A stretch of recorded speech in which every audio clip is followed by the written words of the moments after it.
Hey, I'm Andy McClelland, and I just want to bring to you something here that I felt very strongly last Wednesday on the 4th of February during a soaking session where we were just listening to what the Father was saying. Just waiting on the Lord, began to hear him speak about fishermen that don't fish, don't eat, and fishermen that don't fish allow their nets to rot.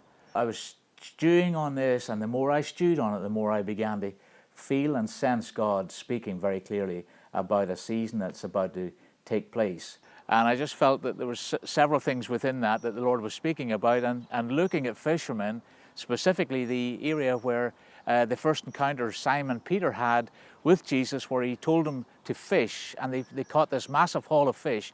It drove him to repentance because he just cried out, "Lord, I'm such a sinner." And then later in John 21, we see the occasion where again, Simon Peter and some of the other disciples had gone back to the old ways. So here they are fishing all night, caught nothing, and Jesus turns up on the shore and asks them, had they got anything to eat? And they said no. So he tells them, go back, cast your net on the other side. They had said, we've been fishing all night, we haven't seen anything, but because you've said it, we'll do it.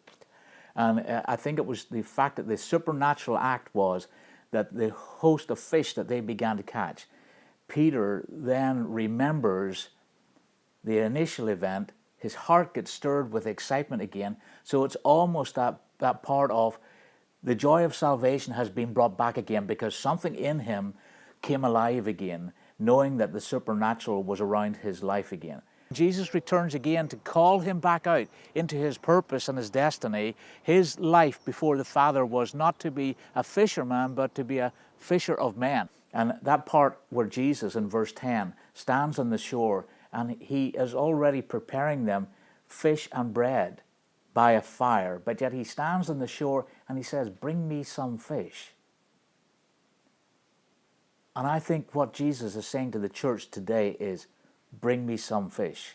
This is the season that we're about to enter into of bringing in fish and bringing in harvest. And then you read the very last part, which is about the 153 fish. And they knew it was supernatural, because in the natural that would have snapped nets.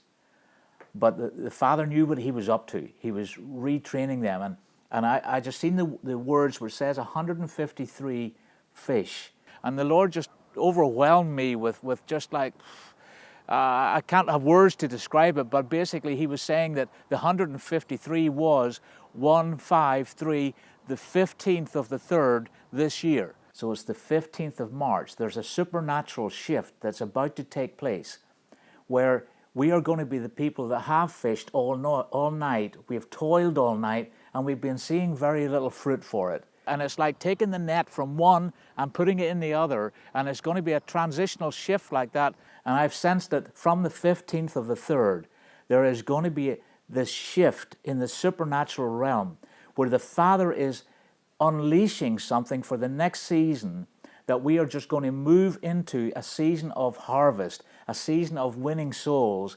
We are going to see salvation, we're going to see harvest, and we're going to see a breakthrough into the next season that the Father has for the church. This is for the UK, but I feel it's for the church worldwide, that there is a shift that's going to take place, and we are going to see increase. We're going to see the beginnings of the end time harvest, which is going to increase and bring increase. And we're not to be worried about the fish. We're not to be worried about the amount that would come in one go, because Jesus has showed us through this example, he's already on the shore. He's waiting, and he's saying, come, bring me some fish.